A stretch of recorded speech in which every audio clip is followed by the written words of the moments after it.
চীন, রাশিয়া, তুরস্ক, ইরান এবং যুক্তরাষ্ট্র প্রতি বছর বিলিয়ন ডলারের লাখ লাখ টন শসা উৎপাদন করে থাকে।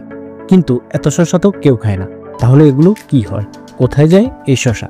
আসলে এসব শসা দিয়ে তৈরি হয় বিশ্বমানের আচার সহ আরও অনেক কিছু। আজকের ভিডিওতে আপনাদেরকে দেখাবো ইন্ডাস্ট্রিতে কিভাবে আপনার কল্পনার থেকেও কম সময়ে টনকে টন শসা উৎপাদন করা হয়, আর ইন্ডাস্ট্রির এত শসা কোথায় যায়। প্রথমে শুরু হয় জমি প্রস্তুতির কাজ। শত শত একর জমি চাষের জন্য ব্যবহার করা হয় বিশাল আকারের ট্রাক্টর এবং আধুনিক ট্রিলার মেশিন।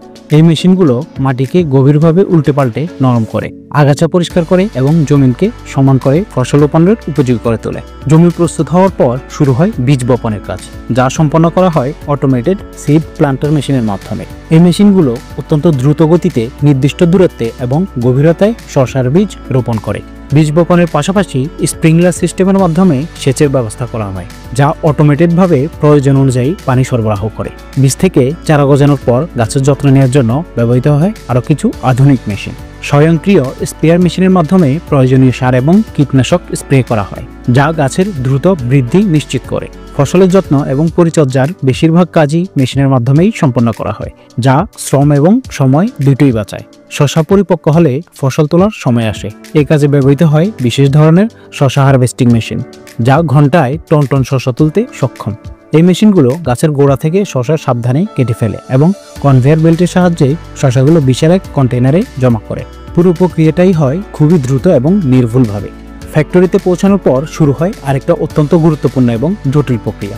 বিশাল ট্রাকে করে আসা টন টন শসা আনলোডিং ডকে নিয়ে যাওয়া হয়, যেখানে থাকে বিশাল আকারের হাইড্রোলিক লিফট এবং অটোমেটেড কনভেয়ার বেল্ট।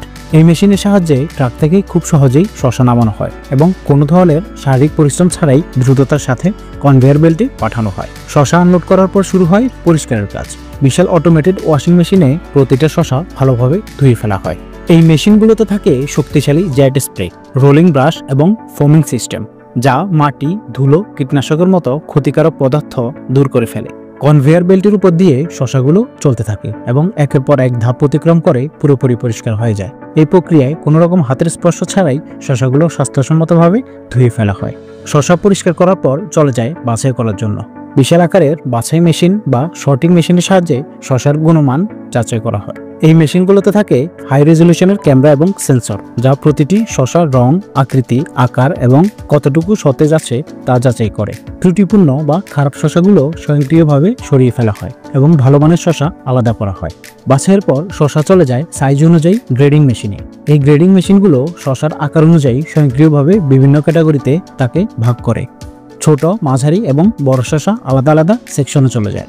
গ্রেডিং এর পর শুরু হয় প্যাকেজিং এর কাজ, যা পুরোপুরি অটোমেটেড প্যাকেজিং মেশিন দিয়েই করা হয়। এই মেশিনগুলো খুব দ্রুত গতিতে শসা নির্দিষ্ট আকারের প্লাস্টিক বা কার্ডবোর্ডের বাক্সে ভরে, তারপর সেগুলো সিল করে দেয়। প্যাকেটের উপর প্রিন্টিং মেশিনের মাধ্যমে তারিখ, উৎপাদন তথ্য এবং ব্র্যান্ডের লোগো ছাপা হয়। শেষ ধাপে থাকে ডিস্ট্রিবিউশন প্রক্রিয়া।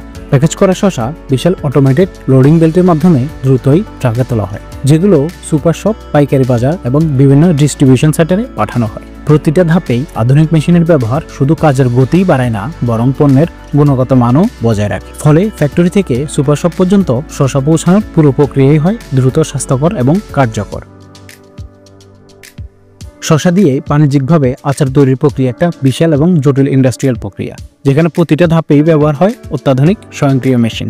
এখানে প্রতিটা ধাপ নিখুঁতভাবে সম্পন্ন করা হয়, যেন আচার হয় সুস্বাদু, স্বাস্থ্যকর এবং দীর্ঘস্থায়ী। তো এই প্রক্রিয়ার জন্য শসা ধোয়ার পর শুরু হয় বাছাই এবং গ্রেডিং প্রক্রিয়া। বিশাল সাইজিং মেশিনে প্রতিটা শসার আকার অনুযায়ী গ্রেড করা হয়। ছোট আকারের শসা সাধারণত আচার তৈরি করার জন্য বাছাই করা হয়, কারণ সেগুলো দ্রুত ফার্মেন্টেড হয় এবং খেতে বেশি সুস্বাদু। এরপর শসা কাটার জন্য পাঠানো হয় অটোমেটিক কাটিং মেশিনে। এই কাটিং মেশিনগুলো প্রতি মিনিটে হাজার হাজার শসা নিখুঁতভাবে কেটে ফেলতে পারে। কাটা শসা এরপর চলে যায় বিশাল স্টেইনলেস স্টিলের মিক্সিং ট্যাঙ্কে। এখানে আচার তৈরির জন্য প্রয়োজনীয় উপাদান যেমন ভিনেগার, পানি, লবণ, চিনি, সরিষা, রসুন এবং অন্যান্য মশলা মেশানো হয়। এই মিক্সিং ট্যাঙ্কগুলো অটোমেটেডভাবেই সব উপাদান সঠিক অনুপাতে মিশিয়ে ফেলে, যাতে প্রতিটা ব্যাচে স্বাদের কোনো পার্থক্য না থাকে। মিশ্রণের পর আচার চলে যায় বিশাল একটা ফার্মেন্টেশন ট্যাঙ্কে। এখানে একটা নির্দিষ্ট তাপমাত্রা এবং আর্দ্রতায় শসাগুলোকে সংরক্ষণ করা হয়। আর এই ট্যাঙ্কগুলোতে অটোমেটেড কন্ট্রোল সিস্টেম থাকে, যা তাপমাত্রা, আর্দ্রতা এবং ফার্মেন্টেশনের সময়সীমাও